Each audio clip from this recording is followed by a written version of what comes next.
Welcome to another episode of Gate 7 International. My name's Costa. I'm joined by my co-host Labro Sirmos.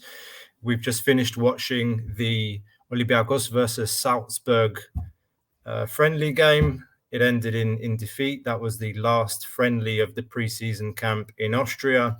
We haven't done any reaction episodes throughout this preseason, but of course this was the last and final test of the preseason camp in Austria against a side like Salzburg that's won 9 domestic championships on the trot in Austria, serial winners, a team that got to the last 16 of the Champions League last season, knocked out by Bayern Munich, if I remember well, a team that beat us 3-0 last season that we played them in preseason as well. So really stern opposition and really a good opportunity for us to see what state the team is in and how far we've come during this preseason. So I think it's a good opportunity to kind of put some thoughts out there, talk about how we feel just less than 18 days now, I guess, before the first big game against Maccabi Haifa on the 20th of July. And yeah, that's a short introduction. Here we are again, guys. If you haven't done so already, please don't forget to like and subscribe. That helps with the dissemination of the episode and helps us to keep going. Labro, I'm gonna pass it over straight to you, buddy, like with your reactions. Yeah, of course. I guess we'll start by saying that Olympiacos only won one game in the preseason.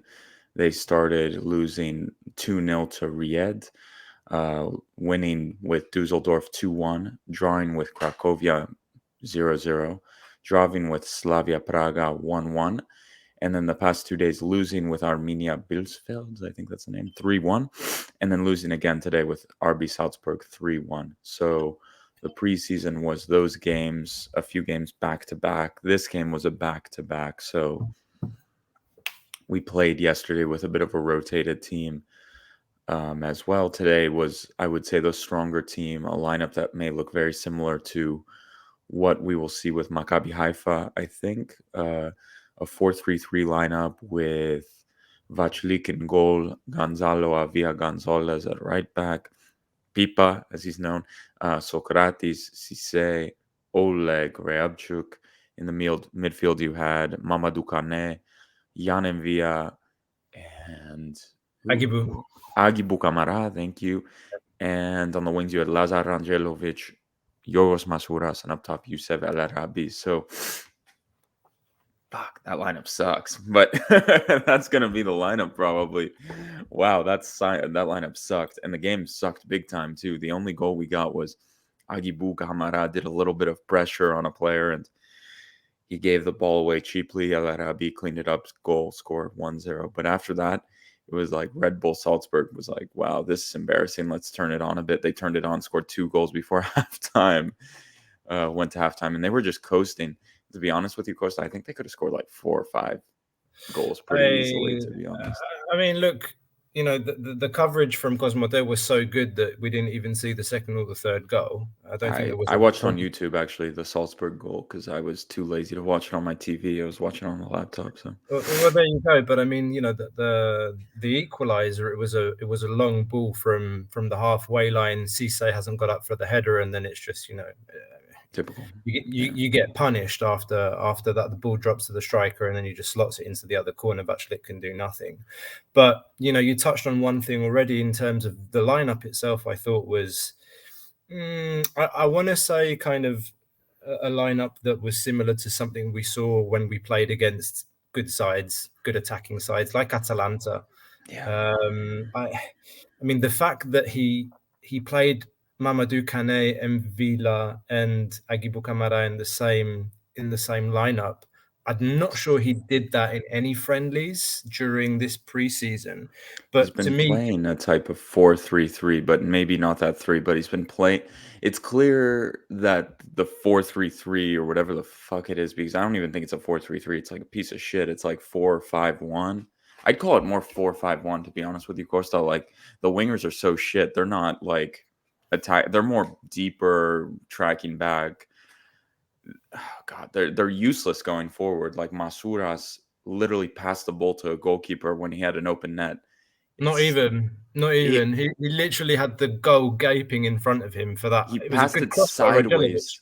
It Yeah. was such a good cross. He passed it sideways to the goalkeeper. The goalkeeper Yeah. wasn't even in the goal. He was reacting to the cross, and he passed it sideways to him. And it was like, we're never No, going to it score a was goddamn goal, are so we? bad. That was really It was bad, and really bad. the score was 2-1 too. And if Yeah. that was an official game and he's done that, you know, memories go back to Fetfadzidis, that missed chance he had against AEK that essentially ended his career at the club. But you know, I wanted to touch on one thing because it is, as I said at the beginning, an opportunity to kind of analyze the preseason from the get go. Like, what have we seen? And the only thing that I've seen consistently in all the friendlies I've watched is that it's clear Martins wants the team to press high up the pitch. It's something that we've seen in every single preseason friendly up until now.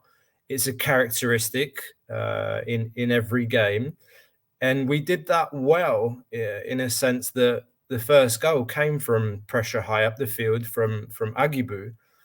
And he made an interesting choice today as well. Like, we've seen Agibu Kamara playing in a number 8 position in all the games up until today. And in the first, like, let's say, big game against like a really tough opposition, he's just the manager just seems to have reverted back to his to what made him feel comfortable last season.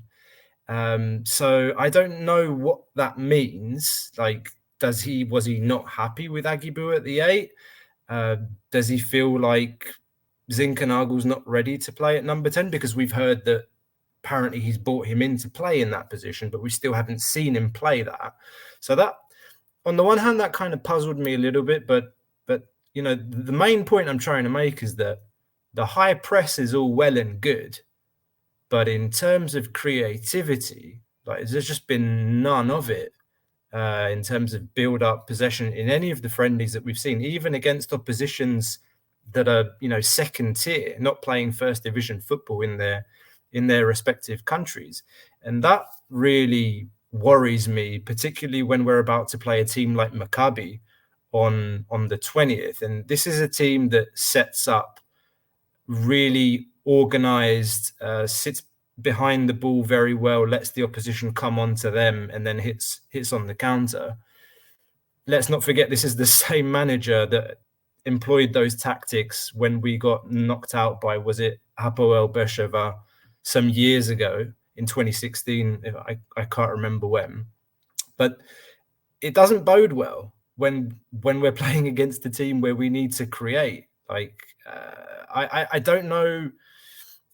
As much as I can see on the pitch that the manager wants the team to press high up the field, if you play with a midfield like the one that we played today, that you don't have Madi, you don't have Zinkernagel, you don't have Kunde, like 3 players that are good at carrying the ball, like taking the ball forward, penetrating, creating something, then you better hope that your wingers are going to do something. And then our best winger right now is Lazar Radjelovic. Do you know what I mean? And so where's the creativity coming from? How's the ball going to get to El Arabi? If you play in a system where you press high up the field, you're relying on El Arabi to be part of that press too. Unless the plan is to play AK-47 Abubakar Kamara in the European games and let El Arabi sit on the bench in the European games and get paid 2 million a season. That baffles me a little bit, and I don't know what's on the manager's mind. Like, I mean, Also, Hassan, Taquinho, what is their role in all of this? They're the same player almost. Maybe I would say Taquinho is a better player, but better version of Hassan. But like, what is the role of Hassan? Like, tonight, at the end of the game, we've seen a lot of 4-3-3 and a lot of 4-4-2. Would you say that's right? That's accurate? We've seen a lot of. So it's funny because I don't know if you agree with me, but in all the games that I've watched, I agree. It is a 4-3-3, but you see that like Koundé, for example, in some games, you're really like trying to look at the positioning, the positioning in the midfield, and it's hard to do that with the camera angles in the friendlies. Yeah, it's really but you difficult. can clearly kind of see like that there are two defensive midfielders during the games, like when we don't have the ball, where like Koundé or Aguibou today was in front, like behind the striker, pressing high up the field. And so you're looking at it and it looks like a 4-2-3-1 that kind of changes from a 4-3-3 to a 4-2-3-1, or even a flat kind of 3 in the middle that sits in front of the defense. It doesn't typically look like one of those systems where you've got a holding player and two players in front of him. It doesn't look like that. That's what it's looked like to me. So it's been this kind of bizarre 4-3-3 that morphs into a 4-2-3-1 or a 4-5-1. It's just so negative, though. There's no. I'll just say this from the preseason. There's been nothing showing that the team wants to play nice, creative, attacking football. It's like playing passes, building up. There's been no signs of any of that being there. The build-up play has been really bad. Been really, really bad. From what I can remember, we didn't score goals from open play until today from a defender made that mistake. Oleg's goal. Oleg scored. I didn't watch that. Oleg's goal was from open play. Yeah. But other than that, it was literally free kicks. That was organized, like, possession build up that led to that goal. Today it was the high press. Yeah. A mistake, it was just a person, like a, how do you say in Greek, like a person mistake. Personal mistake. Yeah, it was Aguibou went and he pressed the defender and the ball fell exactly. But that has nothing to do with how the team plays football. It's just Aguibou Camara put a little pressure and the system worked a bit.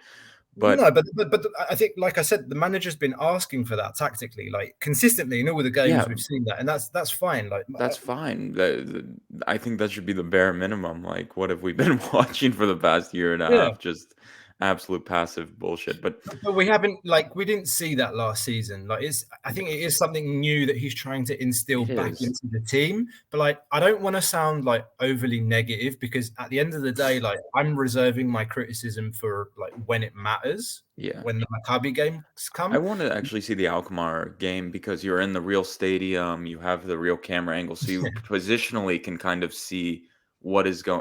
With these friendlies, the camera's so low, you kind of have an idea. But once you go into a real stadium, the camera goes up, you get that kind of bird's eye view. You can see it a bit more. And I want to see because the lineup with Alkmaar in a week from today, that should be the lineup that goes against Maccabi Haifa, unless there's another friendly before that. That's usually how they do it. If I remember correctly, who was it before we played? Last season before we did these games, was it Aris or it was another foreign team? So. Maybe I think it was anyway. Aris, the lineup he played there was the lineup that went up against before. I want to say before COVID. Was this before the COVID outbreak in the team? I don't remember. I don't honestly. But if I'm right, I think he usually does that starting lineup that he wants to play for at least 45 minutes in the last preseason tournament. So that's it. Like, I don't think, particularly after today's game, I'm not sure that he knows what his starting 11 is going to be for those. I don't think there's been the same group of guys which is fair enough. It's preseason. You just throw guys out there to play. But like, if you're making a team right now, mate, he doesn't even know what his centre back pairing is. Like, I don't know. Like, I mean, it's been talked about on the radio a lot, actually. It's been a recurring topic, like journalists, like critical journalists asking the Olympiacos journalists, what about a centre-back? What about a centre-back? And the classic responses are, Olympiacos has got 6 centre-backs. They've got Avram and they've got Bar and they've got all the others. Like, okay, I won't list them now. But I don't know. I don't know what our centre-back pairing is. We haven't seen Socrates and Manolas play. Socrates and Manolas haven't played one game together. And the best duo for me that I saw throughout the friendlies was Bagalianis and Manolas. Those two together. That was the best duo that I think I saw. Is he going to go to? Is he going to go and play Maccabi with those two? Doubt it. But he has to play Manolas too, because Manolas had a few good friendlies. I read surely he has to play Manolas. Like, he's paying the club's paying him almost €2 million this season. Like, is he going to be the third choice central defender? That's a conundrum. But also, there's a few things I want to talk about. Usain Uba, very poor this preseason. Looks absolutely horrific. Well past it. Like, just nowhere near good enough. Mistake upon mistake, error upon error. Like, if one player goes glaring out of this preseason as having a horrific preseason, I think it was him. I think he gave away multiple penalties or multiple goals. It's just time to go. Like, it's time to go. Who's going to buy him? No one. So that's the problem. So you have so many center backs at Olympiacos, and then you look down the line. Well, your other center backs, Avram Papadopoulos, who's 38, 39 years old, can barely run, can't play a high line with him. Well, in a serious game, he won't play. So then you slowly go down the list. What do you have? You have three or four guys, maybe. You have three. You have three. You have three guys basically who are trusted in real games, like. But who do you pair? Big games, yeah. Who do you pair together though? Yeah, that's the question. I don't know, but I think. And the thing is, each one of them will have complaints if they're not played. If Cisse doesn't play, he's going to be pissed. If Socrates doesn't play, he's going to be pissed. He's one of the players of the season. Manolas on a huge contract, he'll not be happy. So, exactly. What are you juggling right now? What are you kind of? I'm annoying myself. I'm annoying myself by even saying this, but there's so many questions. Like, we have more questions coming out of this preseason than answers. I think, like, so many. Like at fullback, Pipa for me, it has that feeling of that Roderick Miranda signing when they signed him and they tried to cancel it a week later. Like, oh shit, this guy sucks. He's not very good. You saw it today against the quality side. He's bang. He just ran into this guy. He ran into traffic. God. He ran into traffic so many times. Like, he got a couple of good crosses in, man. Yeah, like, there was he got onto El Arabi. I think it was in the first half, and he volleyed it just over the bar, but he was offside. So, like, the thing is with me, he's just not at that level. Like, you're playing against the Champions League. You're playing against the Champions League team today, and you saw him trying to bomb forward and, like, get past defenders, and he just ran into traffic and then got into trouble and had to run back and get back in transition. Just, it's a lesson for him. He's not going to be the starter as well, so that's great. So, as we should say, Sime Versalco signed today. Big player. Hopefully he solves the problem. It's been almost 2.5 years now we've been looking for a right back. Hopefully this is the answer we've been looking for. And he stays and he plays and he stays healthy, knock on wood. And he's the answer.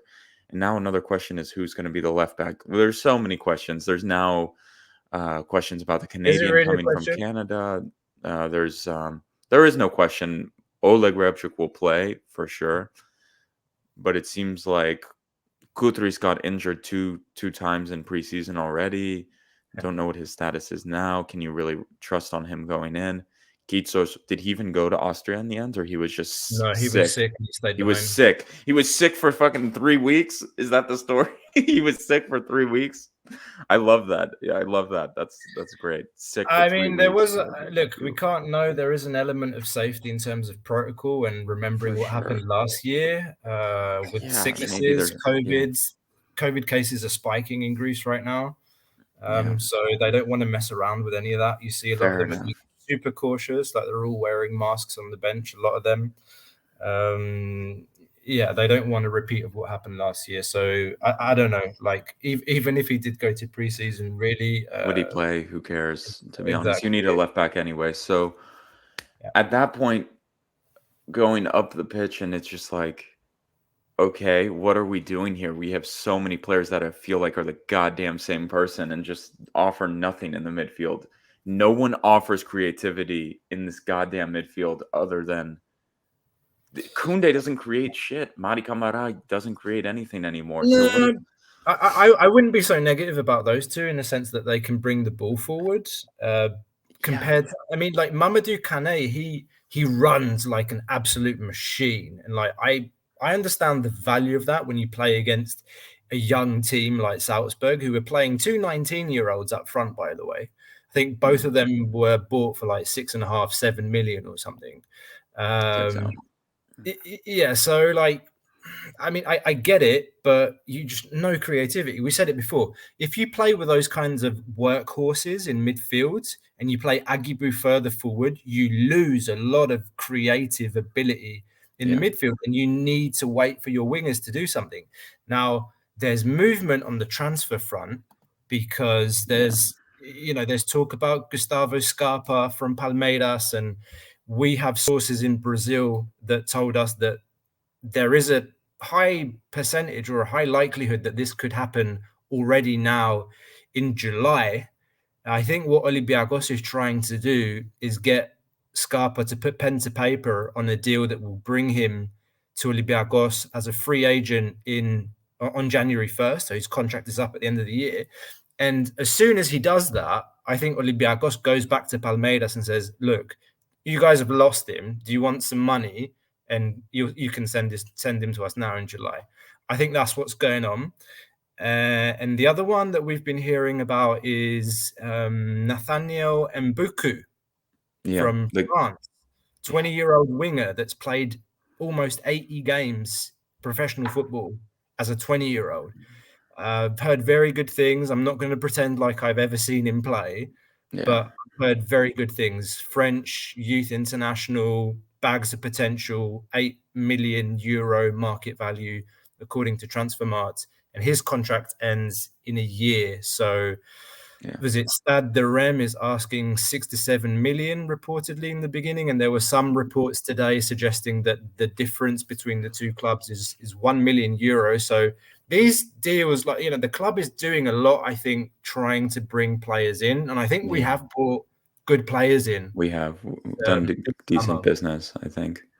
But can they be integrated into the side for these Maccabi games? And realistically, should we even need them to beat Maccabi is the question that probably a lot of people are asking.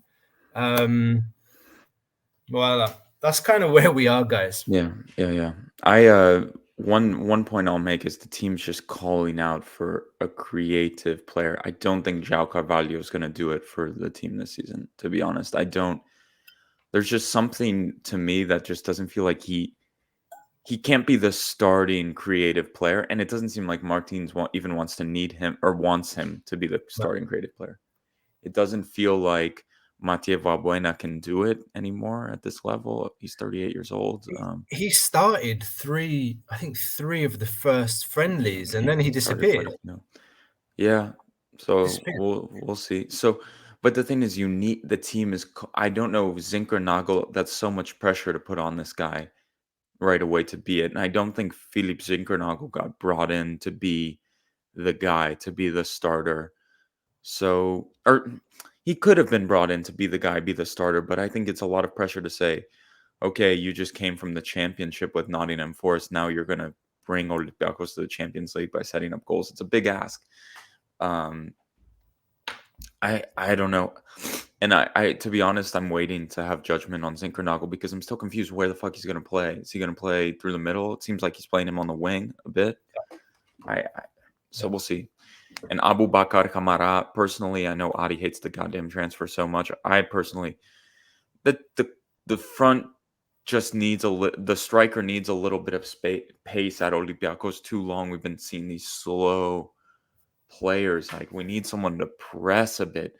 Miguel Angel Guerrero almost took Olympiacos to the Champions League because of his pressing alone. He got the team far.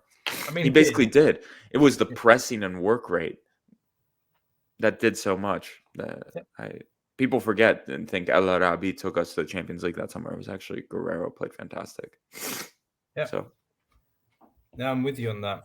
So I like the signing just for that reason at all. If he can offer some pace, some running, but to be honest with you, Aboubakar Kamara doesn't seem like Miguel Angel Guerrero. He doesn't seem the type to chase down and run. It seems like he wants the goal, the flash, the dribble. He's not, I'm going to press the backline. But that's my opinion. A lot of questions. I mean, at this point, I think we've done the rounds on the game today, and more generally our thoughts on the preseason and such. Next steps, guys. I mean, the next game is on the 9th of July against Alkmaar. That's the home friendly. There will be reportedly another friendly taking place after that as well. So another friendly is being sought out. The manager's asked to play another friendly. Sima Vasalko expected to play, or hopefully in that game against Alkmaar. He needs to get into the team as soon as possible. Also, we expect that, after this game, that the team is returning to Greece tonight. Manager's got a lot of things to think about, and I think the team's going to be busy trying to finish transfers up until that game against Alkmaar. And then, of course, we also need to look at getting players out, because we've got more than, a squad in itself of players that are chopped from the roster, that are training by themselves or training at different times from the squad that's training with the coach. So, there's still a lot of work that needs to be done. And we will be here. I think we may be back for another live tomorrow to get talking to all of you guys. Yeah. But yeah, guys, if you haven't done so already, I hope you liked today's episode. If you did like it, please hit that like button below. Help with the dissemination of this episode. Get it out to more Olympiacos fans worldwide, in Greece and other parts of the world. And please do hit that subscribe button. Show your love. It doesn't cost you anything. Labro, got anything else? No, just I know this podcast or episode or short was a bit negative, but to be honest, I'm really happy with some of the moves being made in the transfer market. I think they're really smart, they're fast. And as I talked about in that episode, talking about De Sanctis, transfer outs are going to be really slow to make. A lot of bloated, a lot of contracts. Henry, now Fortunis, Semedo, Pepe, Lovera. This is a lot of money to move on. It's going to take time. But I like what the backroom staff is doing. I like what the team is doing. Moving on transfers very fast. Keep the faith. I think it's just figuring it out. Can Pedro Martins be the guy to do it? Hopefully. If he's not, we'll figure that out real soon. So let's see. We'll cross that bridge when we cross it. Yeah, exactly. All right, guys. Thanks very much for watching. We are Gate 7 International, by the fans, for the fans. See you next time.